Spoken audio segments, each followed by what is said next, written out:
Normally আমরা ক্লাসগুলো সব রেকর্ড করি। তো যদি কেউ কখনো ক্লাস মিস করো, অডিট হওয়ার কিছু নাই, এগুলো আমরা ক্লাস শেষে হয়তো আধা ঘন্টা 1 ঘন্টার মধ্যেই ওইগুলো আমরা আবার এই গ্রুপেই পোস্ট করে দেব।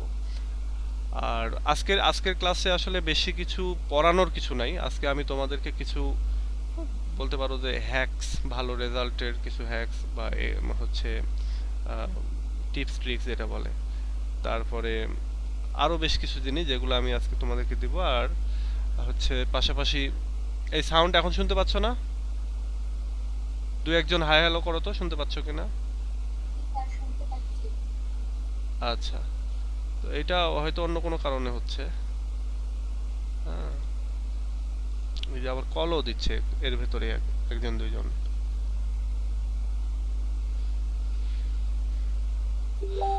ওকে, একটু আজকে প্রথম দিন তো এই জন্য একটু সমস্যা হবে, অনেকেই বুঝতে পারবে না।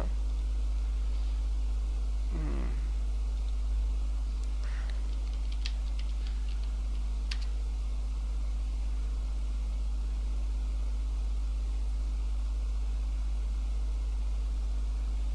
অনেকেই গ্রুপে আজকে প্রথম দিন এই জন্য এই সমস্যাটা হচ্ছে, বা নতুন নতুন অনেকের জন্য এই সমস্যা হয়।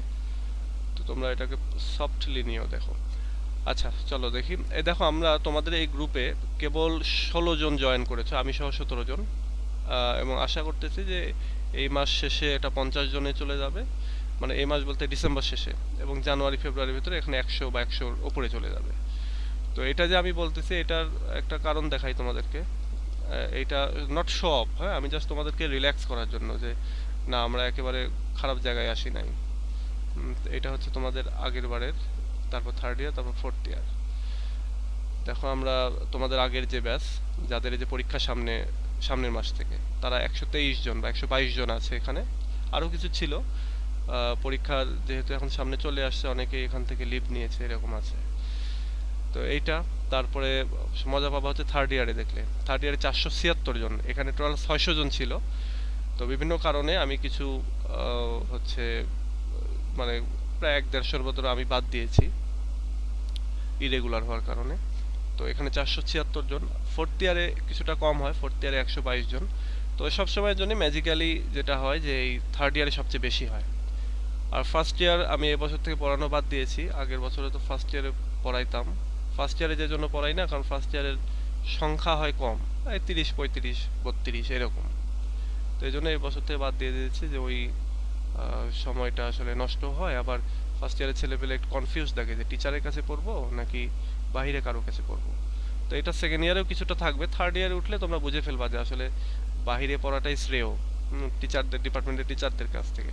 কারণ ডিপার্টমেন্টের টিচাররা অনেক রকমের কাজকর্মে ব্যস্ত থাকে, যার জন্য তারা ওইভাবে সময় দিতে পারে না। হুম, তো এটা হয়। আর আমরা যেহেতু বাহিরে, আমরা একেবারে বলতে পারো যে নোট, তারপরে লেকচার শিট, তারপরে আরও যাবতীয় যা কিছু দরকার তোমাদের স্টুডেন্টদের যে পার্সপেক্টিভ, সেই পার্সপেক্টিভ থেকে আমরা পড়িয়ে থাকি, যার জন্য স্টুডেন্টদের অনেক কিছুই মানে কি বলে এটাকে, যে ওরা আগেই পেয়ে যায়, যে যা দরকার, কোনটা দরকার অ্যাজ এ স্টুডেন্ট আমি সেটা বুঝতে পারি, বা আমরা সেটা বুঝতে পারি, কারণ আমরা স্টুডেন্টের লেভেল থেকে। আর অনেক সময় টিচাররা অনেক অনেক উঁচু লেভেল থেকে কথাবার্তা বলে, বা এক্সপেকটেশন বা হোমওয়ার্ক এগুলো দিয়ে থাকে, যেগুলো আমরা আমাদের জন্য অনেকটা কঠিন হয়ে পড়ে। আচ্ছা, সবাই শুনতে পাচ্ছে হয়তো? এটা এটা হয়, হ্যাঁ, প্রথম দুই একটা ক্লাসে এরকম অনেকেরই সমস্যা হয়। এটা শুধু আজকে না, এটা সব সময়ের জন্য এটা হয়ে আসছে। তো তোমরা একটু ইয়ে করবা, আহ, হচ্ছে একটু মানে অডিট হওয়ার কিছু নাই, আর ক্লাস তো রেকর্ড হচ্ছেই। তো এইটা। আর আজকে তোমরা সেকেন্ড ইয়ার, তোমাদেরকে ওয়েলকাম। তোমরা ফার্স্ট ইয়ার থেকে ক্রস করে সেকেন্ড ইয়ারে এসেছো, তোমরা ফার্স্ট ইয়ার অনেক কিছু বুঝে ফেলেছো। তো সেই বোঝাপড়ার ভেতর থেকেও আমি আজকে তোমাদেরকে দুইটা জিনিস নিয়ে আলোচনা করব। একটা হচ্ছে আমরা সিলেবাস নিয়ে, সেকেন্ড ইয়ার সিলেবাস নিয়ে আলোচনা করব। আর দুই নাম্বার হচ্ছে আমরা পরীক্ষা যে দিয়েছি, সেই পরীক্ষা কে কেমন দিয়েছি, কোথায় কি ভুল ত্রুটি হয়েছে, এটা আমি দেখিয়ে দেবো তোমাদেরকে। এবং সেকেন্ড ইয়ার থেকে যাতে ওই ভুল ত্রুটিগুলো না হয়, এটা আমাদের কোনো ডিপার্টমেন্টের টিচাররা এটা বলবে না। বলবে না বলতে এরকম যে ওনারা ওনারা জানে না এরকমটা কিন্তু না, বা ওনারা মানে পারবে না এরকমটা না। ওনারা আসলে স্টুডেন্টদের পার্সপেক্টিভ থেকে চিন্তা করবে না। ওরা মনে করে যে যেমন তোমাকে বলবে যে এই তুমি তো যেমন তোমাদের ফার্স্ট ইয়ারে আছো, তোমরা তখন বলবে যে ফার্স্ট ইয়ারে সাইলাস মার্নারে মেইন টেক্সট কিনে নাও, মেইন টেক্সট নিয়ে পড়তে হবে। কিন্তু আমরা অ্যাজ এ স্টুডেন্টের পার্সপেক্টিভ থেকে যদি চিন্তা করি তখন দেখবো যে মেইন টেক্সট পড়তে পড়তেই তো সারা বছর চলে যাবে, তো তখন তো আমার তো এটা সিলেবাস কভার হলো না। তো এই জন্য আমরা কি বলবো, আমরা ওখানে সামারি পড়ার কথা বলবো। তো আমরা যেটা প্রায়োগিক সেই প্রায়োগিক দিকগুলো নিয়ে আমরা কথা বলবো। এবং হ্যাঁ, তো আমরা সেটা নিয়ে কথা বলি আর কি। তো চলো আজকে আমরা শুরুতেই আমাদের সিলেবাসটা দেখি। সিলেবাসটা দেখে তারপরে আমি ওই টিপস ট্রিক্স বা হ্যাকস যেগুলো সেগুলো, আর সামনের দিন আগামী কি বার পড়তেছে, রবিবার, রবিবার থেকে আমরা আমাদের ক্লাসের পড়াশোনা শুরু করে দেবো। আর আরেকটা জিনিস দেখো, আমাদের এখন এই মাসটা চলবে হচ্ছে 7টা থেকে 8টা পর্যন্ত। সামনের মাসে গিয়ে আমাদের 8টা থেকে 9টা সময় এই টাইমটাতে আমরা ক্লাস করব। এখন ওই টাইমটাতে তোমাদের সিনিয়র যারা এই সামনে পরীক্ষা দিচ্ছে তাদের ক্লাস আছে, তো এই জন্য ওদেরকে আর সরাচ্ছি না। এক মাসের জন্য তোমরা একটু কষ্ট করো, সিনিয়র ভাই আপারা ওরা আর কি পার হয়ে যাক তারপরে। দেখো আর পড়ার সময় তোমাদের যদি কোনো কোশ্চেন আছে সাথে সাথে এখানে ইয়ে অন করে তোমরা একটু কোশ্চেন করবা। এবং ওই কোশ্চেনগুলো মানে রিলেটেড কোশ্চেন, দেখা যাচ্ছে অন্য কোনো ইয়ার অন্য কোনো বিষয় নিয়ে কোশ্চেন না, রিলেটেড কোশ্চেন করবা, তাহলে যেটা হবে সাথে সাথে আমি অ্যান্সার দিয়ে দিতে পারবো। আবার যদি দেখা যায় বেশি বড় অ্যান্সার লাগবে তখন সেক্ষেত্রে একটু ওয়েট করবা, শেষের দিকে যে আমি টাইম দেবো সে সময় কোশ্চেন করবা। আরেকটা জিনিস সেটা হলো যে তোমাদেরকে আজকে ক্লিয়ার করে দেই, বা এটা আমি বিভিন্ন সময় ক্লিয়ার করব, আমি বিভিন্ন সময় এখানে লিখেও জানাবো। সেটা হচ্ছে যে তোমরা অনেক সময় ইয়ে থাকবা যে অনেকেই আছো যে এখানে ভেবেই নিয়েছো যে এখানে একবার ভর্তি হয়েছি মানে শেষ, আর কিচ্ছু করা লাগবে না, এবার হচ্ছে আমার সব ওকে হয়ে গেল। তো ব্যাপারটা এরকম না, পড়াশোনা তোমাকেই করতে হবে, তোমাকেই সব কিছু করতে হবে, আমি জাস্ট ইনস্ট্রাকশন দেবো। এই এখন যেহেতু ফুটবল চলতেছে, ফুটবলের কোচের মতো আর কি, এটা করো সেটা করো, কিন্তু কাজটা কিন্তু তোমাকেই করতে হবে। আরেকটা জিনিস হলো যে পেমেন্টের ব্যাপারে আমাদের একটা ইয়ে থাকে যে প্রতি মাসেই 310 টাকা করে পেমেন্ট, আর আমি বিভিন্ন সময় অফার দিয়ে থাকি। সেই অফারগুলো আমি দিব, দেখবা যে 310 টাকা না দিয়ে 250 টাকা দিলেই হয়ে যাচ্ছে। তো ওইগুলো আমি বিভিন্ন সময় অফার দেবো, অফারগুলো তোমরা বুঝতে পারবা আর কি। তো চলো আমরা সিলেবাসটা দেখি। সিলেবাস দেখানোর আগে শুরুতে এক কথা, সেটা হলো তোমরা অনেকে আমাকে কোশ্চেন অলরেডি করেছো বিভিন্ন মেসেজ দিয়ে যে বই কিনবো নাকি গাইড কিনবো। তো উত্তর হচ্ছে বইও কিনতে হবে, গাইডও কিনতে হবে। একেবারে কোনো কিছুর মেইন টেক্সট কেনা যাবে না। বাজারে লাইব্রেরিতে তুমি পাবা হচ্ছে প্যারাফ্রেজ পাবা, তো সেগুলো কিনতে হবে। একেবারে যে মেইন টেক্সট, সাপোজ ধরো তোমরা ড্রামা আছে, তোমাদের ড্রামার ভেতরে যেমন ইডিপাস রেক্স, এটা একটা বড় রাইটিং। এখন তুমি কি এটা পড়বা বা এটার কি টেক্সট পড়বা? টেক্সটের দরকার নেই তোমাকে, এমনি এটার সামারি, এটার উপরে বই আছে কিন্তু সেই বইটা হচ্ছে প্যারাফ্রেজ। এই প্যারাফ্রেজটা তোমাকে কিনতে হবে, ওই প্যারাফ্রেজটা পড়লেই হয়ে যাবে। তাহলে এখানে 1 2 3 4 5টা প্যারাফ্রেজ কিনবা, এবং সবগুলোর উপরে একটা গাইড আছে, সেই গাইডটা কিনবা, তাহলে তোমাদের এইটা হয়ে গেল। এরপরে বাকিগুলো তাই, রোমান্টিক পোয়েট্রির প্যারাফ্রেজ কিনবা এবং সবগুলোর উপরে একটা গাইড আছে, সেই গাইড কিনবা। তাহলে বই এবং গাইড দুটোই কিনতে হবে, নইলে যেটা হবে যে পরীক্ষার আগে গিয়ে অনেক কিছুই বুঝতে কষ্ট হবে, ইস বইটা থাকলে ভালো হতো, তখন এই ইসটা থেকে যাবে আর কি, যাতে না করা লাগে সেই জন্য আমাদেরকে আমরা ওইভাবে পড়বো। তো চলো দেখি এখানে, দেখো ইন্ট্রোডাকশন টু ড্রামা। ড্রামা তো এর আগে তোমরা পড়োনি, সো ড্রামা একটা খুবই মজার, গল্পগুলো খুবই মজার, এগুলো তোমরা কিনে নিও। আবার এখানে রয়েছে হচ্ছে রোমান্টিক পোয়েট্রি বলতে যে আবার এরকমটা ভেবো না যে ও পেয়েছি প্রেম প্রীতি বা এরকম কিছু। তো রোমান্টিক পোয়েট্রি মানে মোটেও প্রেম প্রীতি কিছু না, এটা স্বাভাবিক কবিতা। এবং রোমান্টিক মানে যে শুধু হচ্ছে প্রেম প্রীতি ভালোবাসা এগুলো না, রোম্যান্স এরকম কিছু না। রোমান্টিক মানে এটা আমরা জানতে পারবো এই যে হিস্ট্রি যখন পড়বো তখন আমি জানাবো। তখন রোমান্টিক হওয়ার পিছনে মানে এই পোয়েট্রিগুলোকে রোমান্টিক কেন বলা হয় এটার কিছু কারণ রয়েছে, সেই কারণগুলো এখানে এই কবিতাগুলোর ভিতরে রয়েছে বলে এগুলোকে রোমান্টিক বলা হয়, এবং এই কারণগুলো আমরা জানবো।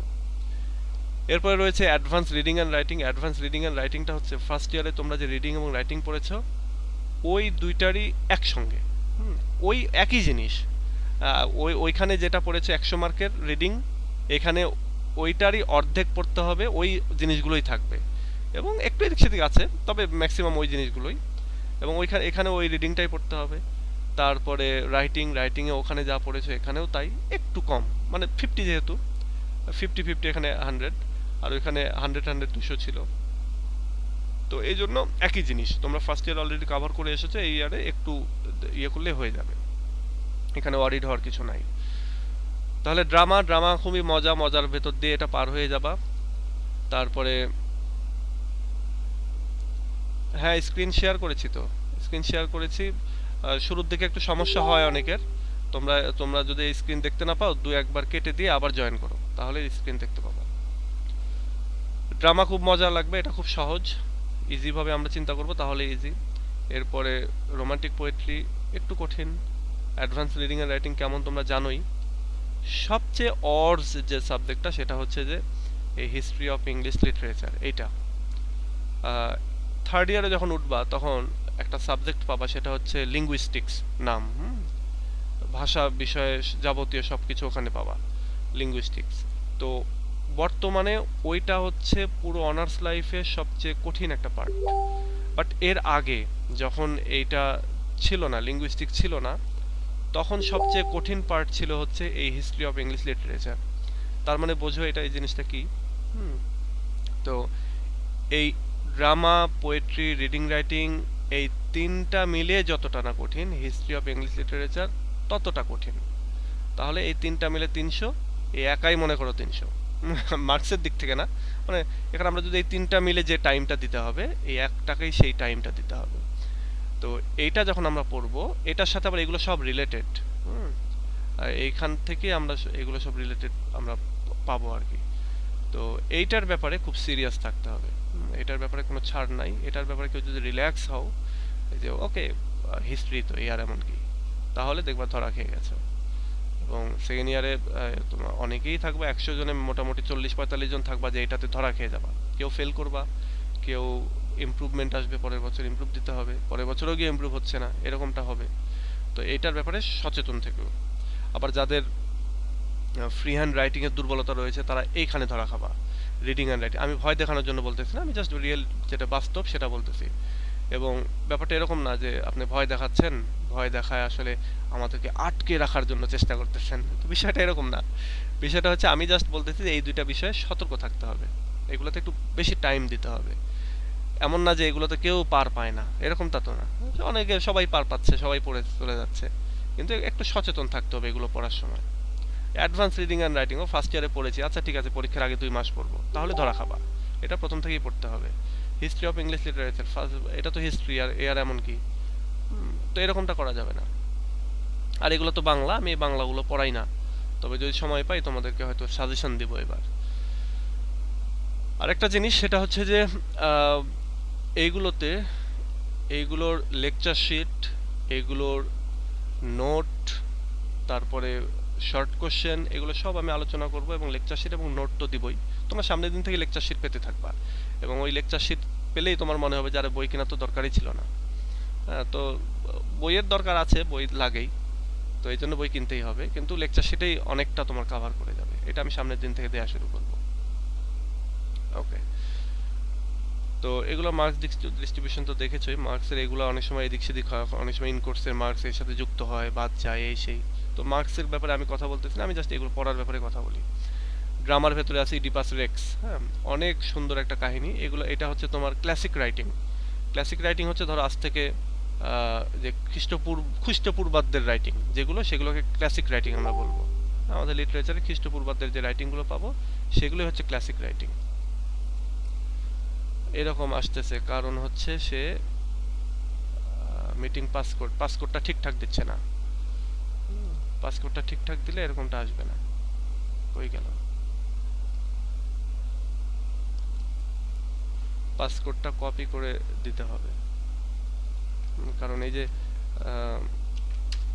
এটা ইউজ করো।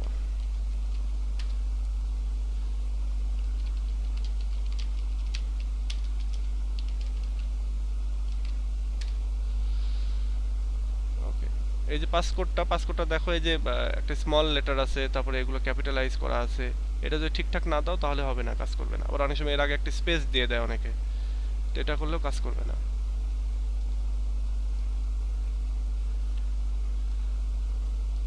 ওকে, তো এটা হচ্ছে একটা ক্লাসিক রাইটিং, মানে খ্রিস্টপূর্বাব্দের, মানে অনেক আগের সফোক্লিস, ওই সেই গ্রিকদের রাইটিং আর কি এটা। তো এটা আমরা খুব মজা লাগবে। এরপরে আছে উইলিয়াম শেক্সপিয়ারের অ্যাজ ইউ লাইক ইট, খুবই মজার একটা রাইটিং। এখানকার যে হিরোইন রোজালিন্ড, তার হচ্ছে আহ, তার তার ক্যারেক্টার তোমাদের অনেক দিন মনে থাকবে। এরপরে রয়েছে হচ্ছে জর্জ বার্নার্ড শর আর্মস অ্যান্ড দ্য ম্যান, অনেক চমৎকার একটা রাইটিং, কিন্তু এটা তোমরা নিজেরা পড়ে মজা পাবা না। বাট এটা যদি আমরা পড়ি আর তোমরা যদি হচ্ছে এটা মানে এটা শুনে মজা লাগবে। অ্যাজ ইউ লাইক ইট পড়ে মজা পাবা, বাট এইটা পড়ে তোমার মনে হবে যে এটা কোনো নাটক হইলো, কিন্তু এটা খুব চমৎকার একটা রাইটিং। এরপর একটা রাইডার্স টু দ্য সি, এটা একটা ট্র্যাজেডি। এটা আমরা পড়বো শেষ মুহূর্তে, আমাদের মন খারাপ হবে এটা এই রাইটিংটা পড়ে। কিন্তু এটাও ওই শুনে বেশি মজা লাগে বা দেখে মজা লাগে। এগুলো সবই কিন্তু ইউটিউবে সিনেমা রয়েছে, মুভি রয়েছে, তো এগুলো তোমরা দেখতে পারো। লায়ন অ্যান্ড দ্য জিয়েল, এটাও তোমাদের পড়ে অনেক পড়েও মজা পাবা, এটা ইজি আছে অনেক। তো এইটা ড্রামার মতো করে ইজি ওয়েতে, এগুলোর প্রত্যেকটারই বাংলা পাওয়া যায়, ছোট ছোট বাংলা। লাইব্রেরিতে গেলে তোমরা অনুবাদ পাবা, ওই অনুবাদটা পড়বা, মেইন টেক্সট পড়ার দরকার নাই, সামারি পড়বা তাহলেই হবে। অনুবাদ পুরোপুরি পড়বা, আর সামারি পড়বা ইংলিশে, তাহলেই হবে। এখানে মেইন টেক্সটের বই কেনার দরকার নেই তোমাকে, কিন্তু লাইব্রেরিতে গেলে এগুলো বই ধরিয়ে দিবে, তো ওই বই ধরিয়ে দিলে তোমাদের লস। একটু মাথায় রেখো ওইভাবে, প্যারাফ্রেজ কিনবা, মেইন টেক্সট যেন কিনো না। এরপরে আসো রোমান্টিক পোয়েট্রি, উইলিয়াম ব্লেকের কবিতা রয়েছে। উইলিয়াম ব্লেকের কবিতাগুলো দুই ভাগে বিভক্ত, একটা হচ্ছে সংস অফ ইনোসেন্স, আর একটা হচ্ছে সংস অফ এক্সপেরিয়েন্স। মানে কবিতাগুলো কন্ট্রাস্ট। একই কবিতা পাবো আমরা সংস অফ ইনোসেন্সের ভেতরেও, সংস অফ এক্সপেরিয়েন্সের ভেতরেও পাবো।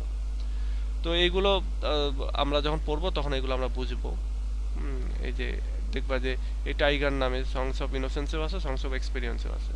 না না, সংস অফ ইনোসেন্স আছে ল্যাম নামে, আর সংস অফ এক্সপেরিয়েন্স আছে টাইগার নামে। ইন্ট্রোডাকশন সংস অফ ইনোসেন্সে আছে, সংস অফ এক্সপেরিয়েন্সেও এই ইন্ট্রোডাকশন নামে কবিতা আছে। হোলি থার্সডে, চিমনি সুইপার, এগুলো সংস অফ ইনোসেন্সেও আছে, তারপর নার্সের সঙ্গও তাই। তো এগুলো আমরা অল্টার করে করে পড়বো, এগুলো কন্ট্রাস্ট আর কি। ইনোসেন্সে একটা, এক্সপিরিয়েন্সে ঠিক তার উল্টোটা বলা হচ্ছে কবিতাগুলোতে। ওয়ার্ডসওয়ার্থের এই যে কবিতাগুলি, এগুলো খুব কঠিন কবিতা, হ্যাঁ, এই যে টিন্টার ন্যাবে, ইমর্টালিটি ওল্ড, এগুলো খুব কঠিন কবিতা। এগুলো এমনি পড়ে বোঝা যায় না যে আসলে কি বলতেছে, বাট আমি চেষ্টা করবো তোমাদেরকে এগুলো ইজি করে দেওয়ার জন্য। এরপরে আছে দেখো, অস্থির হয়ে গেছে সবাই।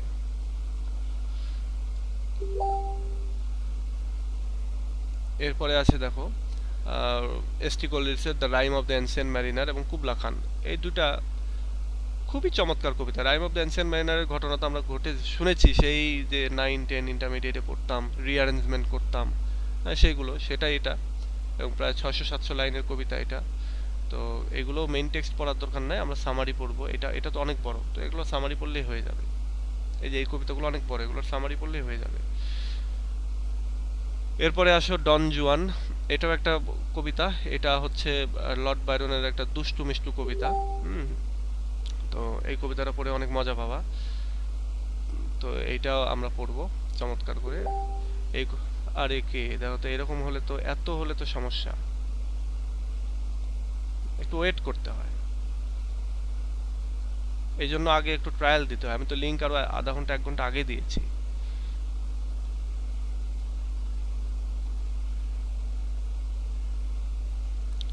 দেখো এরপরে আছে পার্সি বিশি শেলি, টুয়ে, স্কাইলার্ক, অ্যাডোনাইস, এই দুইটা কবিতাও খুব চমৎকার কবিতা। জন কিটস, জন কিটসের আমাদের মোস্ট লাভেবল রোমান্টিক হচ্ছে পোয়েট। তোমরা ওই যে টু অটাম পড়েছো না ফার্স্ট ইয়ারে, ওইটার মতোই এই কবিতাগুলো, এবং খুব চমৎকার চমৎকার এগুলো সব কবিতা। আমাদের কঠিন লাগবে শুধু হচ্ছে এই দুইটা, তারপরে এইখানকার এইগুলো কঠিন লাগবে, আর বাকি সব সহজ। এদের উইলিয়াম ব্লেকের কবিতাগুলো খুব ছোট ছোট কবিতা। অ্যাডভান্স রিডিং এন্ড রাইটিং এ কি আছে তোমরা তো জানোই, ওইগুলোই, হ্যাঁ, একটুকু এদিক সেদিক নাই, ওইগুলোই, কোনো এদিক সেদিক নাই। আমাদের সমস্যা রয়েছে সেটা হচ্ছে যে এই জায়গাটাতে, হিস্ট্রি অফ ইংলিশ লিটারেচারে। হিস্ট্রি অফ ইংলিশ লিটারেচারের মেইন কথাই হচ্ছে ইংরেজি সাহিত্যের যে যুগ, সেই যুগটাকে টোটাল এই 9টা বা তার চেয়েও বেশি আর কি, কিছু সাব এজ রয়েছে আর কি, এই 9টা এজে ভাগ করা হয়। ধরো আহ, একেবারে অনেক আগে থেকে শুরু করে 1000 সাল পর্যন্ত একটা এজ, 1000 সাল থেকে 1400 সাল পর্যন্ত একটা এজ, 1400 সাল থেকে এরভাবে ভাগ করতে করতে করতে করতে এই এখনকার যে এজটা সেটা হচ্ছে মডার্ন এজ বা পোস্ট মডার্ন এজ। তো এটা চলতেছে। তো এই যে পুরো সময়টা জুড়ে যে সালগুলো হিসেবে ভাগ করা হচ্ছে, এই প্রত্যেকটা এজের কিছু বৈশিষ্ট্য আছে, এবং যেই রাইটার যে এজে লিখেছে সেই এজের বৈশিষ্ট্য তার রাইটিংয়ের ভেতরে রয়েছে। যেমন রোমান্টিক পোয়েট, রোমান্টিক এজ, এই রোমান্টিক এজের কবিতাগুলিই হচ্ছে ওই যে রোমান্টিক পোয়েট্রি। আমরা যে রোমান্টিক পোয়েট্রি দেখলাম না, ওই রোমান্টিক পোয়েট্রির যে রাইটাররা তারা সবাই রোমান্টিক এজের, এবং তারা এই এজের রাইটিংগুলোই লিখেছেন, এবং এই এজের যে বৈশিষ্ট্য তাদের রাইটিংয়ের ভিতরে রয়েছে। ঠিক এরকম এই যে ভিক্টোরিয়ান, তোমরা টেনিসন পড়েছো না? টেনিসনের কবিতা ছিল, এই টেনিসনের কবিতা হচ্ছে ভিক্টোরিয়ান এজের কবিতা, ভিক্টোরিয়ান এজের বৈশিষ্ট্য ওই টেনিসনের কবিতার ভিতরে রয়েছে। তোমরা ধরো এখানে এলিজাবেথান এজের, জ্যাকোবিয়ান, এগুলোর পিউরিটান এজ, এটার পড়েছো তোমরা হচ্ছে মিল্টন পড়েছো, তোমরা উইলিয়াম শেক্সপিয়ার পড়েছো, জন ডান পড়েছো। তো ওদের রাইটিংয়ের এজের যে রাইটিংয়ের যে ফিচার, সেটা হচ্ছে এই এজের ফিচার। আমি তোমাদেরকে এইগুলো যখন পড়াবো তখন আমি তোমাদেরকে দেখাবো যে দেখো ওই এই এজের ফিচারগুলি কিভাবে ওই কবিতাগুলির ভিতরে রয়েছে, যাতে তোমরা ইজিলি কানেক্ট করতে পারো, এটা আমি তোমাদেরকে দেখাই দেবো। তো এগুলো আমরা যখন পড়বো তখন তো পড়বোই। আচ্ছা, এখন এই যে আমরা যতটুকু পড়লাম বা যতটুকু আমরা এতক্ষণ মানে গল্প শুনলাম, এইটুকুতে কারো কোনো কোশ্চেন থাকলে আমাকে কোশ্চেন করতে পারো, আমরা নেক্সট ফেজে চলে যাবো আর কি। কারো কোনো কোশ্চেন আছে, বা এমনি ওভারঅল পড়াশোনা নিয়ে কোনো কোশ্চেন, সেকেন্ড ইয়ারে কিভাবে কি করবে এরকম কোনো কোশ্চেন আছে? আচ্ছা, জাস্ট অ্যাড হইছি, মানে একটা কোশ্চেন ছিল।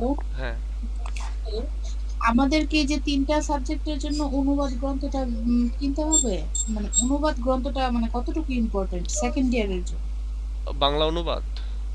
হ্যাঁ, আচ্ছা, অনুবাদ এতটুকুন ইম্পর্টেন্ট না, কারণ হচ্ছে অনুবাদেও মানে সরাসরি ইংলিশের অনুবাদ করা যায় না, একেবারে হুবহু হবে না, আরো হ্যাঁ আর তালগোল আমি পাকিয়ে যায়।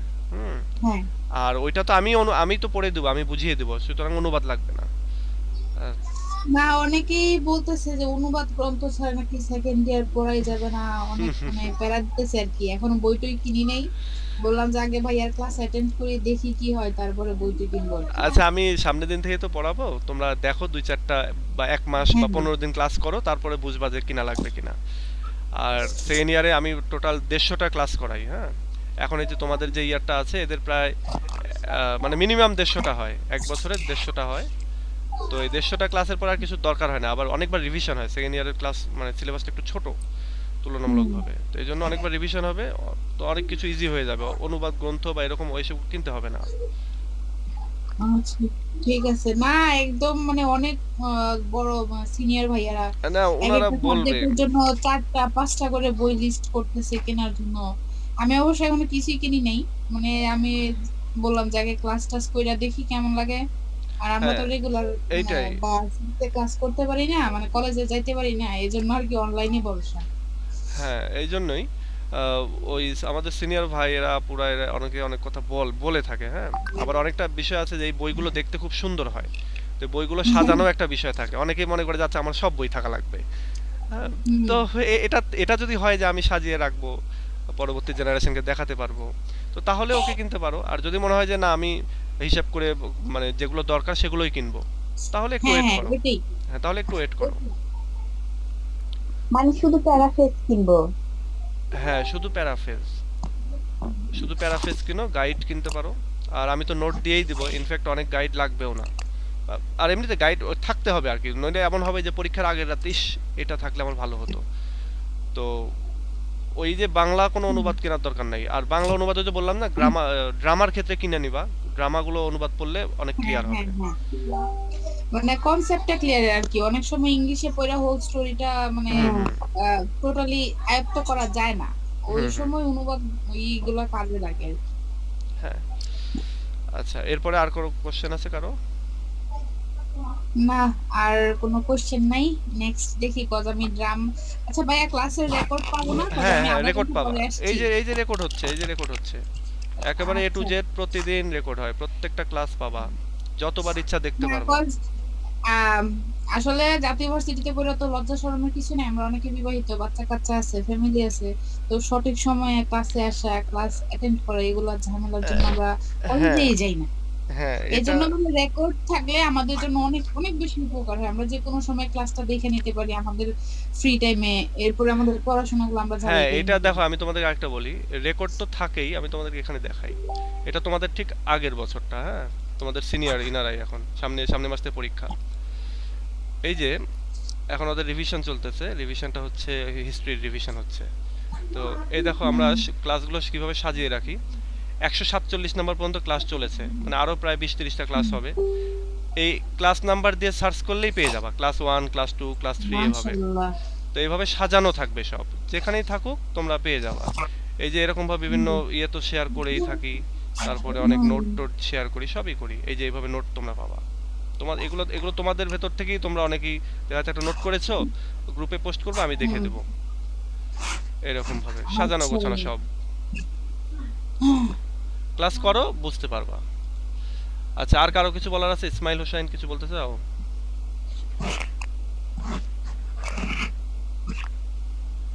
না স্যার, আজকে আমি কিছু বলবো না, আচ্ছা, ঠিক আছে। তেমন কোনো প্রশ্ন নেই। আচ্ছা, এবার আসো। এবার তাহলে আমরা আমাদের নেক্সট ফেজে যাই। আমরা সিলেবাসটা বোঝার চেষ্টা করলাম, এবং কি কি বই কিনতে হবে সেটা জানলাম।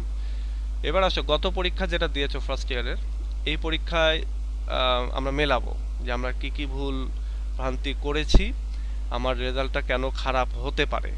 যদি ভালো হয় তো আমাদের সবারই তো চাও ভালো হোক। আমি আবার তোমাদেরকে ডিমোরালাইজ করার জন্য এটা দেখাচ্ছি না, আমি জাস্ট এটা তোমাদেরকে একটু সচেতন করার জন্য যে এই ভুলগুলো আমরা করব না, যেহেতু আমি তোমাদেরকে প্রথমবার পাচ্ছি সেজন্য। তো এটার একটা পিডিএফ আছে, আমি পিডিএফটা আমি ইনফ্যাক্ট অনেকে বলে থাকি যে যদি তোমার ভালো লাগে তুমি এটা প্রিন্ট আউট করে তোমার পড়ার টেবিলের পাশে লাগায় রাখো আঠা দিয়ে বা পিন করে, তাহলে ওই ভুলগুলো হবে না। এটা আমি তোমাদেরকে দিয়ে দেবো, পিডিএফ করা আছে, হ্যাঁ। সেটা হচ্ছে, আচ্ছা আচ্ছা, তোমরা অনেকে একটা কোশ্চেন করে থাকো যে ইউটিউবের যে লোক কথা বলে সেই লোক আমি কিনা। তো হ্যাঁ, আমি ইউটিউবের সেই লোক। আমাকে ইউটিউবে যেরকম দেখতে পাওনি, এখানেও দেখতে পাবা না। এখন পর্যন্ত কেউ দেখেনি কোনোদিন। আমার এই একটা ছবি শুধু তোমরা দেখতে পাবা, এই যে এইটুকু, এই জায়গাটাতে এইটুকুই। ইনফ্যাক্ট আমার চেহারা এখন এরকম নাই, এখন আরো মুরব্বি হয়ে গেছি। আহ, তো এই জন্য চিনতেও পারবা না সামনাসামনি কোনোদিন দেখা হলেও। আমার ফেসবুকে আমি ছবি দেই না। আগে কিছু ছবি দিতাম, ওগুলো হাইড করে রেখেছি, জাস্ট এটা আমার চলাফেরার মানে স্বাধীনতার জন্য। আমি শুরুর দিকে আমি যখন আরেকটু জিনিস বলি, সেটা হচ্ছে যে আমি ঢাকায় থাকতাম। এই জন্য আমার সব জায়গার অ্যাড্রেস তুমি ঢাকা পাবা। তো পরবর্তীতে রাজশাহীতে চাকরি নিয়ে চলে আসছি, রাজশাহীতে। তো এখন আমি আমার অফিসের কাজগুলো করি আমার বাড়ি থেকে, একেবারে গ্রামের বাড়ি, নাটোর। নাটোর থেকে এই কাজগুলো আমি করে থাকি। এবং এখন তোমাদের যে ক্লাসটা নিচ্ছি, এটাও আমি আমার গ্রামের বাড়ি, নাটোর থেকে। আমার আইটি ক্যারিয়ার, যার জন্য আমার সেট আপ সব ওকে। এই জন্য আলহামদুলিল্লাহ তোমাদের ক্লাসেরও কোনো বিঘ্ন জি ঘটবে না। স্যার, আমি ঢাকা হ্যাঁ। তো থেকেও আপনার সব ক্লাস দেখছি, কিন্তু আগে পড়ি নাই তো। হ্যাঁ, তো কোনো সমস্যা হবে না আর কি। ইনফ্যাক্ট আমার নিরবচ্ছিন্ন বিদ্যুৎ আছে, এজন্য কোনো ক্লাস বিদ্যুতের কারণে সমস্যা হয় না। সমস্যা যেটা হয়, কোনো ক্লাস যদি ইয়ে হয় আমি জানিয়ে দেই আগেই। হয় দেখা যাচ্ছে যে কোনো কারণে আমি অসুস্থ, আবার দেখা যায় যে হয়তো মাঝে মাঝে নেটের একটু সমস্যা হয়, মাঝে মাঝে এটা বলতে না 2 মাসে হয়তো একবার এরকমটা হতে পারে। ওকে, এবার দেখো, তোমাদের ফার্স্ট ইয়ার রেজাল্টের পরে অনেকেই আমার কাছে মেসেজ দিবা, স্যার আমি স্যার, তো অনেক ভালো পরীক্ষা দিয়েছি। হ্যাঁ, বলো। স্যার আমাদের পোয়েট্রি কয়টা বই কিনতে হবে যদি বলতেন। প্রত্যেকটা রাইটারের উপরে একটা করে, আর একটা গাইড। রাইটার যে কয়টা আছে আচ্ছা স্যার। সেই কয়টা বই, আর হচ্ছে একটা গাইড। ওকে। তো দেখো, ফার্স্ট ইয়ারে আমরা যে যা করেছি করেছি, এবং কি কি করেছি, কি কি ভুল করেছি একটু চলো মিলাই নেই। আর এই জিনিসগুলো আমরা এই সেকেন্ড ইয়ার থেকে ভবিষ্যতে করব না। এগুলো যদি করি তাহলে আমাদের রেজাল্ট ভালো হবে না। এবং ফার্স্ট ইয়ার রেজাল্ট হওয়ার পরে তোমরা অনেকে আমাকে মেসেজ দিবা যে আমার রেজাল্ট কেন খারাপ হলো, আমি তো এত ভালো পরীক্ষা দিয়েছি, অত ভালো পরীক্ষা দিয়েছি।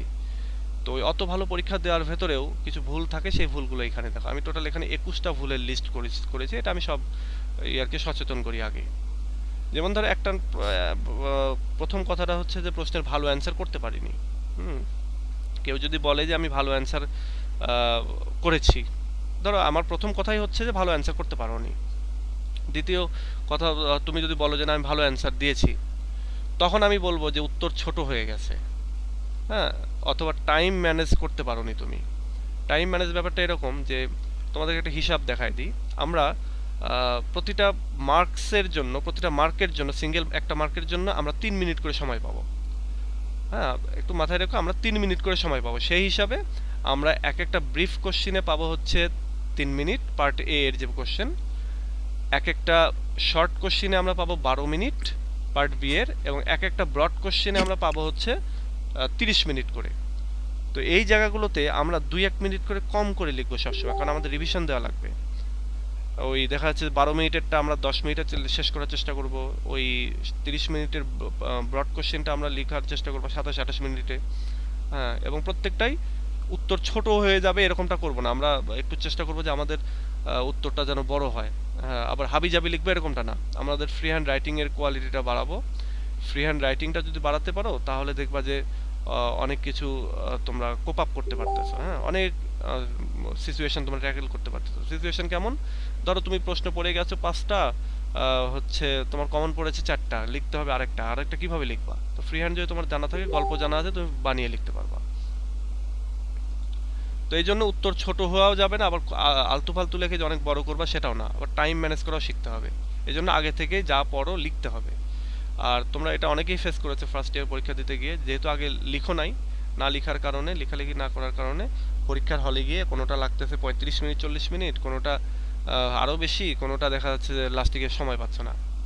তো এটা করা যাবে না, সব সমান তালে লিখতে হবে। একটা লিখলা 10 পৃষ্ঠা, আরেকটা 2 পৃষ্ঠা, তাহলে হবে না।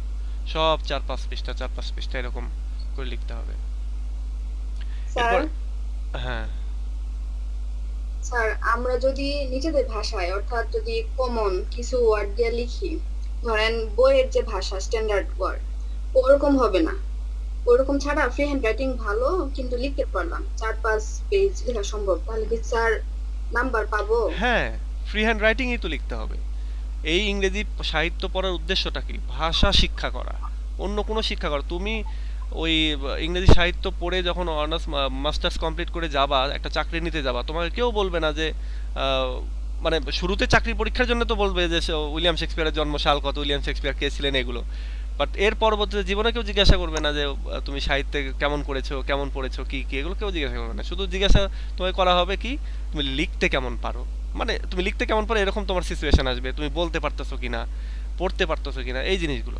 সুতরাং আমাদের উদ্দেশ্য হচ্ছে এই ভাষাটা শিক্ষা করা, রিডিং, রাইটিং, স্পিকিং এবং লিসনিং, এই 4টে স্কিল অর্জন করা। এই ক্ষেত্রে কেউ যদি এরকমটা করো, আরে আমি তো অমুক অমুক স্টোরি পড়ে ফেলেছি, আরে আমি তো এরকম হেভি পড়ি, হ্যাঁ আমি তো উইলিয়াম শেক্সপিয়ার সিলেবাসের বাইরেও আরও 10টা কবিতা পড়ে ফেলেছি, এখানে কোনো ক্রেডিট নাই। ক্রেডিটটা হচ্ছে তুমি যদি স্পিকিং ভালো পারো, তুমি যদি লিসনিংটা ভালো পারো, তুমি যদি ভালো করে লিখতে পারো, বলতে পারো, এটা হচ্ছে ক্রেডিট। হ্যাঁ, তো চেষ্টা করো সবসময় ফ্রি হ্যান্ড রাইটিং করার, মানে এটাতে রাইটিং স্কিলটা আসবে, আর টুকটাক স্পোকেন করার নিজের ভেতরে। এগুলো নিয়ে আমি ক্লাসে ক্লাসে সব তোমাদেরকে বিভিন্ন সময় বিভিন্ন টিপ দিয়ে যাব। এরপর দেখো, হাতের লেখা স্পষ্ট করতে হবে, ছোট এবং কাটাকাটি হয়েছে এরকমটা করা যাবে না। মানে হাতের লেখা অস্পষ্ট হলে সমস্যা, খুব ছোট হলে সমস্যা, কাটাকাটি হলে সমস্যা। অনেক বড় প্রশ্ন লিখেছো কিন্তু ছোট ছোট হাতের লেখা হওয়ার কারণে তোমার ওই প্রশ্নটা দেখা যাচ্ছে যে ইয়ে হয়ে গেছে, অল্প লেখা হয়ে গেছে, তখন তুমি মার্কস কম পাবা। অস্পষ্ট লেখাই বোঝা যাচ্ছে না। আবার খুব কাটাকাটি করেছে, অনেকে এক টানে কাটে, অনেকে আবার একেবারে খাতার সালবাকরা তুলে দেয়, এটা করা যাবে না। এরপরে দেখো, অনেকে আছে হাতের লেখা বড়, কম লিখে খাতা ভরে ফেলে, ইটালিক লিখে, মানে বাঁকা করে লিখে, এটা লেখা যাবে না। লোকে বলে ভালো লেখা, কিন্তু আসলে দুর্বোধ্য। অনেকে বলবে তোমাকে, আরে তুমি তো হেভি লিখেছো, টাইপ রাইটিং এর মতো, হ্যাঁ, কিন্তু ওই লেখা করা যাবে না। কারণ ওই লেখা করলে দেখা যাচ্ছে যে তোমার লেখাটা টিচার পড়তে গিয়ে দেখা যাচ্ছে বুঝতে পারবে না, তখন তোমাকে এভারেজে মার্কস দিয়ে যাবে। তো এভারেজ মার্কস পাইলে কত পাবা? 10,000 3-4, তো 10-এ 3-4 পাইলে তো হলো না, পাস করতে পারবে না, বা 10-এ 2-এ সি পাবা, তো এটা হলো না। তো হাতের লেখা কেউ যদি কারো ইটালিক থাকে, বা ইটালিক বলতে বাঁকা করে লিখো এবং খুব পেঁচিয়ে হেঁচিয়ে, তো ওই লেখাটা বাদ দিতে হবে, আদারওয়াইজ রেজাল্ট ভালো হবে না। আর অনার্সে এসে হাতের লেখা যতটা না ভালো, তার চেয়ে বেশি প্রাধান্য দিতে হবে তুমি কি লিখতেছো সেটার উপরে।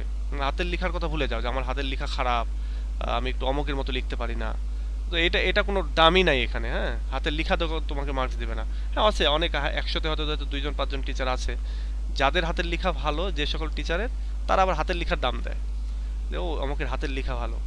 তো এটা এটা তো কোনো প্রাধান্য দেওয়ার দরকার নেই, সবসময় কি লিখতেছো সেটা তো প্রাধান্য দিবা। রাইটিং ও রাইটারের নাম লিখতে গুলিয়ে ফেলা, রাইটিং ও রাইটারের নাম লিখতে ভুলে যায়। যেমন ধরো তুমি ফার্স্ট ইয়ার থেকে আমি উদাহরণ দিই, গুড মোরো বাই জন ডান, তুমি লিখেছো এরকম জন, তাহলে মার্কস পাবা? মার্কস পাবা না, এইখানেই তোমার 3-4 মার্ক কেটে দেবে। এই গুড মোরো নামটা হয়তো ঠিক লিখেছো, কিন্তু জন ডানে তুমি জনের বানান লিখে ফেলেছো ঝন, হ্যাঁ, এইচটা হবে এপারে। এই ভুলগুলো যে রিভিশন না দিলে থেকে যায় এবং তোমরা ভালো মার্কস পাবা না তখন। এই জন ডানে যে ডাবল এন, এটা তোমরা ভুলে যাও এবং এতে করে মার্কস পাবা না। তোমার মনে হবে যে আমি তো ফাটিয়ে পরীক্ষা দিয়ে আসছি, জাতীয় বিশ্ববিদ্যালয়ে কম মার্কস দিয়েছে, এটা রেজাল্ট পাবা তখন মনে হবে, কিন্তু আসলে যে এই ভুলগুলো হয়।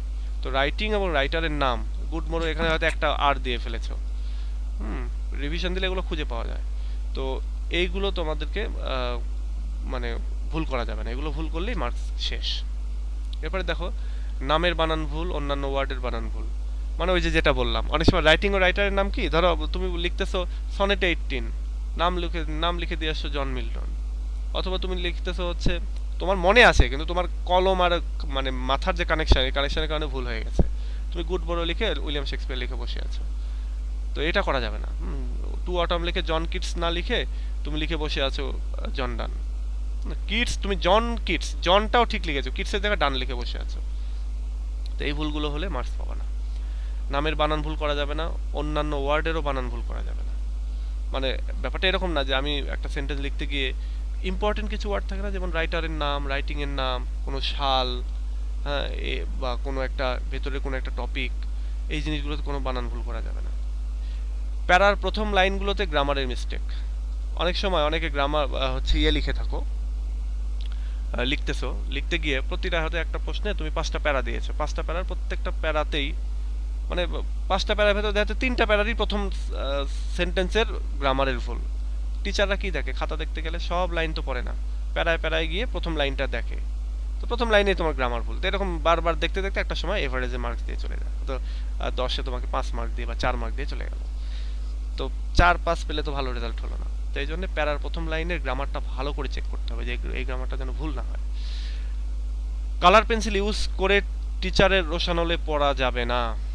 অনেকেই আছো যে কালার পেন্সিল ইউজ করো, একটা কোটেশন দিলা, একটা রাইটিং এর নাম লিখলা, মেয়েরা এই কাজটা বেশি করো, তো এটা করা যাবে না। একবারে কোনো কালার পেন্সিলই পরীক্ষার হলেই নিয়ে যাবা না, নিয়ে যাইতে হবে কালো কালারের 3-4টা কলম নিয়ে যাবা, ম্যাটাডোর বা গুড লাক এই টাইপের, নিয়ে গিয়ে ওইটা দিয়েই লিখবা। যদি কোনোটাকে হাইলাইট করার দরকার হয়, রাইটারের বা রাইটিং এর নাম নিচ দিয়ে একটা আন্ডারলাইন করবা, তাও কালো দিয়ে। অনেক সময় অনেকে গ্লসি পেন ইউজ করো যেগুলো চকচক করে, গ্লিটারিং যেগুলো মানে জল জল করে, এরকমটা কিছুই করা যাবে না। এগুলো করলে হয় কি যে তুমি যদি কোনো টিচারকে জিজ্ঞাসা করো, তখন টিচার বলবে যে, টিচারের যদি ভালো লাগে বলবে হ্যাঁ করা যাবে, তো করা যাবে না কেন? তোমার ডিপার্টমেন্টে যায় জিজ্ঞাসা করো, 10 জন টিচার থাকলে 10 জনের জিজ্ঞাসা করবা, দেখবা 2-3 জন বলবে হ্যাঁ করা যাবে না কেন, খাতা দেখতে সুন্দর হবে। তো ওইটা ওই টিচারের পার্সপেক্টিভ, কিন্তু অনেক টিচার আছে এটা অপছন্দ করে। তখন যদি এরকম একটা টিচারের কাছে তোমার খাতা পড়ে যায় যিনি অপছন্দ করেন, তখন তোমার কি হবে? তো এই জন্য চেষ্টা করবা যে এমনভাবে লিখবা যেটা কেউ ভুল ধরবে না। হ্যাঁ, যেমন কালো কালার দিয়ে যদি তুমি হাইলাইট করো, কালো কালি দিয়ে যদি লিখো, আন্ডারলাইন করো, কেউ ভুল ধরবে না। সুতরাং আমরা রিস্কের পথে যাব না সবসময়ের জন্য।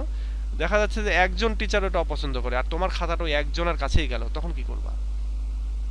তো ওই জন্য এটা একটু মাথায় রেখো যে কোনো কালার পেন্সিল ইউজ করবো না। কোটেশন দেইনি, দিলেও ভুল করেছি, মন গড়া দিয়েছি। কোটেশন দিতে হবে। ব্রড কোশ্চেন যখন লিখবো তখন ওইখানে কবিতার লাইন তুলে দিতে হবে, বা রাইটিং হয়তো দেখা যাচ্ছে যে রাইটিংয়ের কোনো ক্যারেক্টারের উক্তি বা এগুলো দিতে হবে। এগুলো দেওয়ার সময় হুবহু দিতে হবে, হুবহু যেরকমভাবে বইতে রয়েছে সেভাবেই। ওখানে দাড়ি কমা সেমিকোলন যেগুলো থাকে সেগুলোও দিতে হয়। এবং অনেকেই যেটা করে যে কোটেশন তো দেয়ই না, প্রত্যেকটা ব্রড কোশ্চেনে 2টা করে কোটেশন মিনিমাম দিতে হয়। তোমরা অনেকে ফার্স্ট ইয়ারে দাওনি, যারা দাওনি তারা ফলাফলটা দেখলে তখন বুঝতে পারবা যে ও আচ্ছা এই জন্যই তাহলে আমার এরকম হলো। তো কোটেশন দেইনি এটা করা যাবে না, মানে দিতেই হবে। দিলেও ভুল করেছি, ভুলও করা যাবে না। মন গড়া দিয়েছে, অনেক সময় আরে বানিয়ে দিই, উইলিয়াম শেক্সপিয়ার এটা বলেছে যে কি ওই যে শেষের 2 লাইন কি আছে sonnet 18-এর, so long as man can breathe or eyes can see, so long live this and this gives lives to thee. তো এই জায়গাটাতে নিজের মন গড়া দিয়ে দিলাম, ওয়ার্ডগুলো এদিক সেদিক করে, তাহলে এটাও করা যাবে না, এটা করলে মার্কস কম পাবো। এরপরে আসো, দুই একটা প্রশ্নের উত্তর দেইনি, শেষের উত্তরগুলো মানে শেষ করিনি, উপসংহার লিখিনি। হয় কি যে আচ্ছা ঠিক আছে আমি 4টা প্রশ্ন লিখলাম, একটা লিখলাম না, তো এটা করা যাবে না, 100% লিখে আসতে হবে যদি ভালো রেজাল্ট করতে চাও। আবার শেষের উত্তরগুলো শেষ করিনি, মানে উপসংহার লিখিনি, অর্ধেক লিখে হয়ে গেছে, আমার টাইম শেষ। ওই যে টাইম ম্যানেজমেন্ট না থাকার কারণে, টাইম ম্যানেজমেন্ট করতে যদি না পারো তাহলে এটা হবে যে তড়িঘড়ি করে লাস্টে গিয়ে লিখতেছো, প্রশ্ন শেষ হয়নি, স্যার খাতা কেড়ে নিয়েছে, তো এক্ষেত্রেও মার্কস কমে যাবে। আর উপসংহার লিখিনি, উপসংহার অনেক সময় এরকম হয় যে আমার হাতে আর 1 মিনিট আছে, 1 মিনিট পরে স্যার খাতা কেড়ে নিবে, আমার প্রশ্নের আমি মিডিলে বা শেষের দিকে আছি, তখনই উপসংহার লিখে দিতে হবে, উপসংহার ছাড়া আসাই যাবে না, উপসংহার ছেড়ে দিলেই মানে ক্ষতিটা হয়ে গেল। তখন তুমি এমনিতেই তোমার খাতার মানে খাতাটাই তুমি 10-এর মধ্যে দেখবে না, দেখবে হচ্ছে 4, 5, 6-এর মধ্যে। তো 6-এর মধ্যে কত পাবা? 6-এর মধ্যে 50% দিলেও তো 3 পাবা। পর্যাপ্ত কোটেশন দেয়নি, বানিয়ে লিখেছি, ভেবেছি ভালো এক্সাম দিয়েছি, আসলে দেইনি। পর্যাপ্ত কোটেশন তো দেই না, মানে মিনিমাম ব্রড কোশ্চেনে 2টা কোটেশন দিতে হয়, আরো বেশি পারলে বেশি ভালো। তারপরে বানিয়ে লিখেছি, সেটাও ঠিক আছে। অনেক সময় বানিয়ে অনেকে এমন লেখে সে জানেও না যে সে ভুল লিখতেছে, সে পরিমাণে অনেক লিখেছে, এবার সে ভাবতেছে আমি হেভি পরীক্ষা দিয়েছি, মানে সে ভাবতেছে যে আমি অনেক ভালো পরীক্ষা দিয়েছি, কিন্তু আসলে পরীক্ষা ভালো হয়নি। এবং ভেবে সে আসে হ্যাঁ আমি আলহামদুলিল্লাহ ভালো পরীক্ষা দিয়েছি। ইনফ্যাক্ট অনেকেই হচ্ছে বলবে যে আরে তুই এটা এইভাবে লিখেছিস, এত লিখেছিস, তো তুই ফাটিয়ে লিখেছিস। এবার সেও পাম্পড আপ হয়ে যায় আর কি, মানে ফুলে যায়, ও আমি তো হেভি পরীক্ষা দিয়েছি, কিন্তু পরীক্ষা যখন রেজাল্ট আসে না তখন সে জাতীয় বিশ্ববিদ্যালয়কে মানে গালি দেয় বা এটা সেটা, তো এটা করা যাবে না। আচ্ছা 1 মিনিট আমি একটু পানি খেয়ে নিই।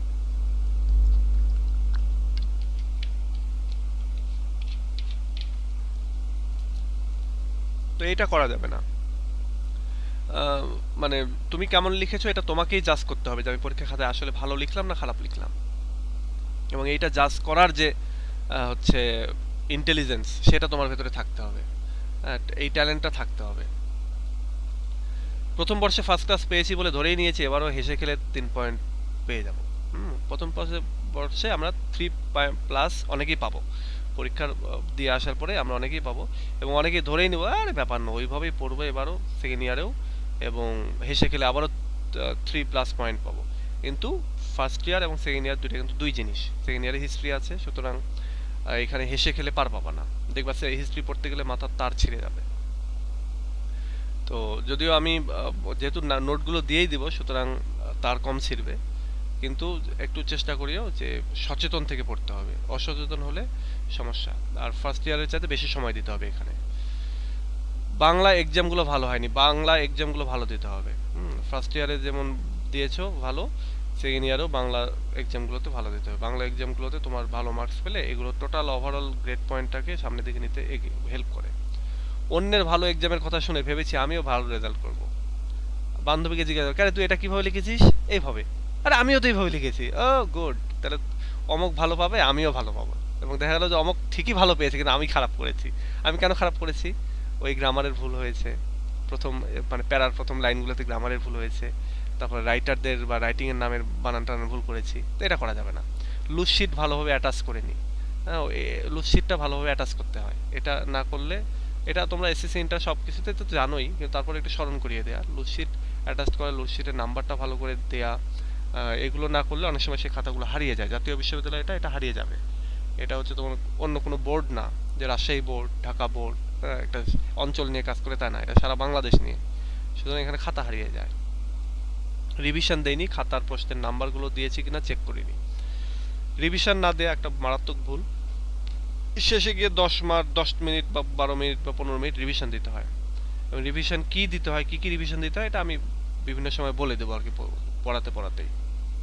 খাতার প্রশ্নের নাম্বারগুলো দিয়েছি কিনা চেক করিনি। তো অনেক সময় হয় যে একটা প্রশ্ন এক্সাইটেড আমি, কমন পড়ে গেছে, প্রশ্নের নাম্বার না দিয়ে অ্যান্সার লিখে উত্তর লেখা শুরু করে দিলাম, তখন দেখা যায় যে আমার ওই খাতাটা বাতিল হয়, ওই প্রশ্নটা তখন বাতিল হয়। অনেক টিচার আছে মার্কস দিয়ে যায়, অনেকে আছে ওটাকে বাতিল করে দেয়। তো এই জায়গাগুলোতে সচেতন থাকতে হবে। আগের বার ভালো করেছি বলে এবার অতিরিক্ত কনফিডেন্ট ছিলাম, মানে ফার্স্ট ইয়ারে অনেকের রেজাল্ট 3+ হবে, 3 পয়েন্টের বেশি হবে। তো 3 পয়েন্টের বেশি হলেই তখন এবার সেকেন্ড ইয়ার অনেকেই ভাবে আরে এত কম পড়ে এইভাবে পড়ে ফার্স্ট ক্লাস পেয়ে গেলাম, সেকেন্ড ইয়ারে তো ব্যাপার না, ওইভাবেই পড়বো। তো ওইভাবে পড়লে হবে না, ফার্স্ট ইয়ার সেকেন্ড ইয়ার আরো বেশি টাইম দিতে হয়। তো ফার্স্ট ইয়ারে ভালো হলেও চেষ্টা করবা যে ওই ভালোটা যাতে ধরে রাখতে পারো, সেকেন্ড ইয়ারে যাতে করে আরো বেশি টাইম দিতে পারো, এটা চেষ্টা করতে হবে। বানিয়ে লেখার প্র্যাকটিস ছিল না, এক্সামের প্রথমবার বানিয়ে লিখলাম। হয় না যে বানিয়ে কোনোদিনই লেখো না, কোনোদিনই লেখো না, এক্সামের দিনে এক্সামের ঠেলায় কি করেছে, একটা প্রশ্ন আসেনি কমন বা দুইটা প্রশ্ন কমন পড়ে বানিয়ে বানিয়ে লিখেছো, মেলা লিখেছো। আইসি বলতে স্যার আমি তো বানায় লিখছি, প্রচুর লিখেছি, রেজাল্টের সময় রেজাল্ট নাই। তখন তুমি বলবো যে হাই আমি এত ভালো করে লিখলাম, যে আসলে তুমি ভালো লিখোনি, তোমার মনে হয়েছে আমি অনেক ভালো লিখেছি। তুমি একটা জিনিস চিন্তা করো, জীবনে কোনোদিন ক্রিকেট খেললে না, তারপর ফুটবল খেললে না, আর তুমি গিয়ে বিশ্বকাপে ভালো করবা, তুমি এশিয়ান গেমসে ভালো করবা, বা খেললে ওই স্ট্যান্ডার্ডের খেলা খেলো না, তুমি ওখানে গিয়ে ভালো করবা? ভালো করবা না। তো কোনোদিনই প্র্যাকটিস, বানিয়ে লেখার প্র্যাকটিস করো না, বা তেমন লেখা লিখো না, আর পরীক্ষার হলে দুইটা প্রশ্ন লিখে তুমি ভাবতেছো যে অনেক ভালো লিখলাম, এরকমটা না। তো এই ব্যাপারগুলো নিয়ে সচেতন থাকো। কেমন লিখি কাউকে জীবনে চেক করিয়ে, মানে কাউকে দিয়ে কখনো চেক করিয়ে নেইনি, নিজেও জাজ করে নিই। অনেক সময় এরকম হয়, অনেকে অতিরিক্ত কনফিডেন্ট থাকে যে আমি যা লিখি এটাই ভালো লিখেছি। কাউকে যে দিয়ে একটু চেক করিয়ে নিব, সিনিয়র কাউকে, যে ভাই আপা স্যার একটু দেখেন তো এই প্রশ্নটা ভালো আছে কিনা, ডিপার্টমেন্টের সিনিয়র ভাই ব্রাদার যারা আছে তাদেরকে দিয়ে দেখায় নিতে হয় অনেক সময়। একই প্রশ্ন টিচারকে দেখাবা, সিনিয়র ভাইদেরকে দেখাবা বিভিন্ন জায়গায়, এবং কেউ বলবে খারাপ, কেউ বলবে ঠিক আছে, কেউ বলবে ভালো আছে। কেউ যদি বলে ভালো আছে, রিল্যাক্স হওয়ার দরকার নেই, তুমি ওইটাকে আরো স্ক্রুটিনি করো, হ্যাঁ ওইটাকে আরো পুঙ্খানুপুঙ্খভাবে দেখো, দেখে আরো দুই তিনজনকে দেখাও, এবং পরবর্তী নোটগুলো তুমি ওইভাবে করার চেষ্টা করবা। কারণ কি, তাহলে তোমার নোটগুলি কেমন বা তুমি কেমন লিখো এটা বুঝতে পারবা। তাছাড়া তুমি অতিরিক্ত কনফিডেন্ট হলে পরীক্ষার হলে গিয়ে লিখলা, দেখলা যে ওটা ওইভাবে না, তো এটা করা যাবে না। আবার নিজেকে জাজ করার জন্য ওই যে বললাম, নিজের সেই ইন্টেলিজেন্স থাকতে হবে, নিজের সেই ট্যালেন্টটা থাকতে হবে, তারপর জাজমেন্ট করার যে এবিলিটি সেটা থাকতে হবে। রিভিশন দেইনি, জানি না কিভাবে রিভিশন দিতে হয়, কোন জিনিসগুলো চেক দিতে হয়, রিভিশন দেই না, এটা একটা ভুল। আবার অনেকে আছে জানে না যে কি রিভিশন দিতে হয়। অনেকে আমাকে প্রশ্ন করে 10 মিনিটে কেমন রিভিশন দেওয়া যায়। অনেকে রিভিশন মানে মনে করে যে লাইন বাই লাইন পড়া, প্রত্যেকটা প্রশ্নের উত্তর লাইন বাই, যেটা খাতায় লিখেছে লাইন বাই লাইন পড়া। তো আসলে রিভিশন মানে তা না। রিভিশন মানে তুমি রোল নাম্বার ঠিক মতো লিখেছো কিনা, তুমি রেজিস্ট্রেশন ঠিক মতো দিয়েছো কিনা, লুজ শিটগুলো অ্যাটাচ করেছো কিনা, লুজ শিটের হচ্ছে নাম্বারগুলো অ্যাটাচ দিয়ে মানে ঠিকঠাক ফিল আপ করেছো কিনা, তুমি বা প্রশ্নের নাম্বার ঠিকঠাক দিয়েছো কিনা, রাইটার নামের বানান ভুল এগুলো হয়েছে কিনা, প্রতিটা প্যারার প্রথম লাইনটা ভুল করেছো কিনা, গ্রামার ভুল করেছো কিনা, কোটেশন দিয়েছো কিনা, দিলেও কোটেশন মার্ক দিয়েছো কিনা, আবার কোটেশন মার্ক দিলেও ওই জায়গাগুলোতে কোনো ভুল হয়েছে কিনা, এই জিনিসগুলোই হচ্ছে চেক করতে হয় রিভিশনে। রিভিশন মানে লাইন বাই লাইন সব পড়তে হয়, ব্যাপারটা এরকম না। সুতরাং এটা 10 মিনিটে দেওয়া যায়। সর্বশেষ যে কথা, অনেকেই আছো কোনো ভুল নাই, এই 20টার কোনো ভুল হবে না, কিন্তু তারপরেও ব্যাড লাক, এই ব্যাড লাকের কারণে ভালো রেজাল্ট আসবে না অনেকের, এবং যাবি খাতা ভালোভাবে মূল্যায়ন করেনি, এটা আসলেই সত্য। অনেক ক্ষেত্রে করে না, আসলে অনেক ক্ষেত্রে করে না, মানে অনেক সময় এরকম হয়, হ্যাঁ, যে যাবি আসলেই ভালো খাতা মূল্যায়ন করে। তো অনেকেই বলবা যে 20টার একটাও কোনো কারণ না, আমার এটাই ঘটেছে। তো এটাই যদি ঘটে থাকে তাহলে এটাকে সান্ত্বনা হিসেবে নিতে হবে। আর যদি মনে করো যে না, ওপরের এইগুলোর সাথে মিলে নাই, আমি ওই উপরে এগুলো সব করেছি, সব ঠিক আছে, আমার ফ্রি হ্যান্ড রাইটিং এর ব্যাপারে আমি কনফিডেন্ট, তখন ধরে নিবা যে এই কাজটা ঘটেছে। তো এই কাজটা ঘটলে তো আসলে কিছু করার নেই, এটা ভাগ্যের উপরে সবকিছু ডিপেন্ড করবে। তো এই জিনিসগুলো আমি পিডিএফ দিয়ে দেবো। এটা অনেকেই আছে গতবারেও যেটা করেছে, সেটা হলো যে এটাকে প্রিন্ট করে ওই ওয়ালের পাশে বা খাতার পাশে রেখে দিয়েছে, যাতে এই ভুলগুলো আমরা না করি। এটা একটু মাঝে মাঝে কয়েকদিন দেখলে দেখা যায় যে এই ভুলগুলো আর হয় না, এবং এই ভুলগুলো করা যাবে না। ফ্রি হ্যান্ড রাইটিং শেখার চেষ্টা করো, বেশি বেশি ওয়ার্ড মিনিং মুখস্থ করার চেষ্টা করো, বেশি বেশি কোটেশন মুখস্থ রাখার চেষ্টা করো প্রশ্নের সাথে রিলেটেড, তাহলে দেখবা সেকেন্ড ইয়ারে ভালো রেজাল্ট হবে। স্যার আমার একটা কোশ্চেন আছে। বলো বলো। স্যার আমার বানানে অনেক ভুল হয় স্যার, কিভাবে সংশোধন করতে, মানে টেকনিক ফলো করলে বানানে ভুল হবে না? বানানের কোনো টেকনিক নাই, এটার হচ্ছে যে যে বিষয়টা সেটা হলো যে তোমাকে ওই ওয়ার্ডগুলো বেশি বেশি লিখতে হবে, তোমার যে বানানটা ভুল হয়। যেমন আমার একটা কলিগ ছিল, ওকে যদি কখনো গ্রেট লিখতে বলা হতো, তো এটা লিখতো গ্রেট বা গ্রেট এইভাবে লিখতো, তো এইভাবে তো না। তো এটা কি হতো, কারণ হচ্ছে ও লিখতো না, তো না লিখার কারণে এই বানানগুলো ভুল হয়। তো এই বানানগুলো একবার দুইবার এগুলো যখন লিখার, তুমি যত বেশি লিখবে তোমার রাইটিং স্কিল, তোমার গ্রামাটিক্যালি সব কিছু ঠিক হবে। তো এই জন্য সবসময়ের জন্য রিকমেন্ডেড যতটুকুই পড়বা সেটুকু লিখবা, একটা মোটা রাফ খাতা বানায় নিবা, ওখানে ছোট ছোট করে প্রথমে পেন্সিল দিয়ে লিখবা, তার উপরে আবার কলম দিয়ে লিখবা, তাহলে কি হবে খাতাটা দুইবার ইউজ করতে পারবা। যতটুকুই পড়বা লিখবা, আর সবসময় হাতের পাশে ওই একটা খাতা রাখবা, কলম সবসময় কিছু না কিছু লিখতেই থাকবা। অহেতুক নিজে একটা সেন্টেন্স তৈরি করলা, হ্যাঁ, অহেতুক নিজের একটা স্টোরি লিখে ফেললা, এগুলো বিভিন্ন অনেক বিষয় আছে আর কি। তো বেশি বেশি লিখতে হবে আর কি। আচ্ছা, তোমাদের সাথে আমি 3 মিনিট আছি, আর তোমাদের কোনো কোশ্চেন থাকলে করো। ভাইয়া কোশ্চেন না, আমার তো ফ্রি হ্যান্ড রাইটিং এ অনেক বেশি দুর্বল, তো আমি এটার জন্য রফিক স্যারের বইটা ফলো করতেছি।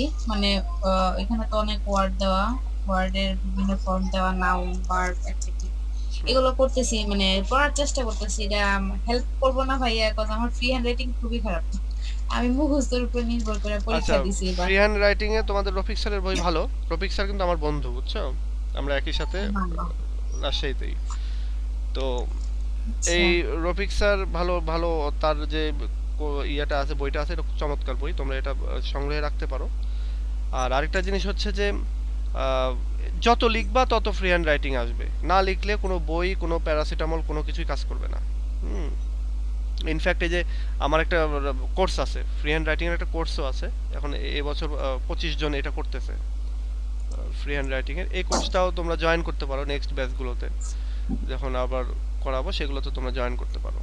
এই যে 26 জন করতেছে আর কি, এটা তোমাদের সিনিয়ররা যারা আছে। তো এগুলো তোমরা বিভিন্ন সময় বিভিন্ন ইয়ে পাবা, হ্যাঁ, অপরচুনিটি আসবে, এগুলো করতে হবে এবং দেখবা যে হচ্ছে ওগুলো হচ্ছে, কাজ করতেছে। আচ্ছা ভাইয়া, ধন্যবাদ।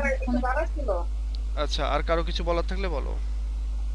স্যার, হ্যাঁ, স্যার আমাদের যে 4টা সাবজেক্ট আছে, এগুলোর মধ্যে মানে কি কি বই কিনতে হবে, গাইড, কি কি প্যারাফ্রেজ, এগুলো যদি আরেকবার একটু বলে দিতেন। আচ্ছা, আরেকবার বলার সুযোগ নাই, টাইম নাই। যেটা করতে হবে তোমাকে সেটা হচ্ছে এই ভিডিওটা রেকর্ড হচ্ছে, এই ক্লাসটা রেকর্ড হচ্ছে, এই ক্লাসটার রেকর্ডটা তুমি আরেকবার শুনবা, তাহলেই হয়ে যাবে। প্রথম দিকে আমি বলেছি যে কি কি কিনতে হবে। আর চেষ্টা করবা হচ্ছে ফ্রেন্ডস বুক কর্নারে বইগুলো কেনার জন্য। আরো আরো অনেক বই আছে বাজারে, একাধিক কিনতে পারলে তো বেশি ভালো। ফ্রেন্ডস বুক কর্নার এই জন্য বলতেছি, ফ্রেন্ডস বুক কর্নারের বইগুলো হচ্ছে তোমার, ওরা অনেক আগে থেকে লিখতেছে, এক্সপেরিয়েন্সড। আরেকটা জিনিস, তোমাদের সিনিয়র ভাই বোন অনেকেই আছে, অনেকেই বই বের করেছে, সেই বইগুলোও কিনতে পারো। তোমাদের ডিপার্টমেন্টে সিনিয়র হয়তো অন্য কোনো কলেজের বা অন্য কোনো ইয়েতে পড়ে, এই বইগুলো তোমরা কিনতে পারো, কারণ এগুলো স্টুডেন্টদের পার্সপেক্টিভ থেকে লেখা, তো এগুলো পড়লে ভালো হয়, তো এগুলো করতে পারো তোমরা। স্যার পুরানো বই কিনলে কি সমস্যা হবে স্যার? পুরাতন বই কিনো না, পুরাতন বই কিনলে পড়ার মনোযোগ থাকে না, পড়তে ভালো লাগবে না। আরেকটা জিনিস, অনেক ইনফরমেশন এদিক সেদিক হয়। রিসেন্ট পুরাতন কিনতে পারো, রিসেন্ট পুরো তোমাদের আগের হয়তো গতবারেরটা। মানে টেক্সট বুকগুলা ভাইয়া, টেক্সট বুকগুলা মানে 2-1 এডিশন আগের কেনা যায় কিনা এটা হ্যাঁ, কিনতে পারো, টেক্সট বুক কিনতে পারো। কারণ স্টাডি গাইড তো নতুনই কিনতে হবে, হ্যাঁ, ওটা স্টাডি তো গাইড নতুন করো। প্রতি বছরই সিলেবাস চেঞ্জ হয়, মানে প্রশ্ন চেঞ্জ হয়, নতুন বোর্ড পরীক্ষার প্রশ্ন অ্যাড হয়, তো স্টাডি গাইড নতুন কিনে হয়, মানে টেক্সট বুকগুলা 2-1টা এডিশন পিছনে যায় কিনলে হয়তো ভালো। আচ্ছা শোনো, ঠিক আছে তাহলে আজকে এ পর্যন্ত, আমরা নেক্সট ক্লাসে আবার কথা বলবো। হ্যাঁ, এগুলো নিয়ে আমরা রেগুলার কথা হতেই থাকবে, আর নেক্সট ক্লাসে আবার কথা বলবো। তোমরা ভালো থেকো সবাই। আর আজকের ক্লাসটা কেমন লাগলো ফিডব্যাক দিও। আমি এই ভিডিওটা তো গ্রুপে দিবই, পাশাপাশি এই ভিডিওটা হতে পারে আমি ওই আমাদের পাবলিক গ্রুপেও দিতে পারি। তো আজকে যদি প্রথম ইনঅগুরেশন হলো সেই জন্য, ওরিয়েন্টেশন হলো সেই জন্য, তবে সামনের ক্লাস থেকে আর কোনো গ্রুপ, সব ক্লাসগুলো আমাদের এই গ্রুপেই পোস্ট হবে। সুতরাং তোমরা হচ্ছে একটা লাস্ট কোশ্চেন ছিল, বলো। আমাদের এই গ্রুপের কি কোনো আলাদা মেসেঞ্জার গ্রুপ খোলা যাবে? না, মেসেঞ্জার গ্রুপ খোলা যাবে না, কারণ মেসেঞ্জার গ্রুপে প্রয়োজন নাই ভাইয়া, মেসেঞ্জার গ্রুপটা খুবই বিশৃঙ্খল হয়ে যায়। আমি মেসেঞ্জার গ্রুপ খুললে হয় কি, ঝগড়াঝাটি লাগে। আমি এগুলো সবই ট্রাই করেছি। আমি আমাদের নিজের মানে এই ক্লাউড স্কুল প্রোয়ের কোনো মেসেঞ্জার গ্রুপ নাই। অনেকেই গ্রুপ স্টাডি করে, এটা সেটার নাম করে খুলে, দুদিন পরে ঝগড়াঝাটি লাগে এবং আমাকে আবার অভিযোগ জানায়, এবং নাম দেওয়ার সময় এই ক্লাউড স্কুল প্রো নাম দেয় অনেকে, দিয়ে ঝগড়াঝাটি লাগায় এবং আমাকেও বলে আপনার নামে আছে এই সেই। তো এটা করা যাবে না। হ্যাঁ, এই সবকিছু গ্রুপেই হবে, সবকিছু গ্রুপে হবে। ঠিক আছে, ধন্যবাদ। তো ঠিক আছে, ভালো থেকো সবাই, আল্লাহ হাফেজ। আজকে পর্যন্তই, নেক্সট ক্লাসে কথা হবে। আল্লাহ হাফেজ।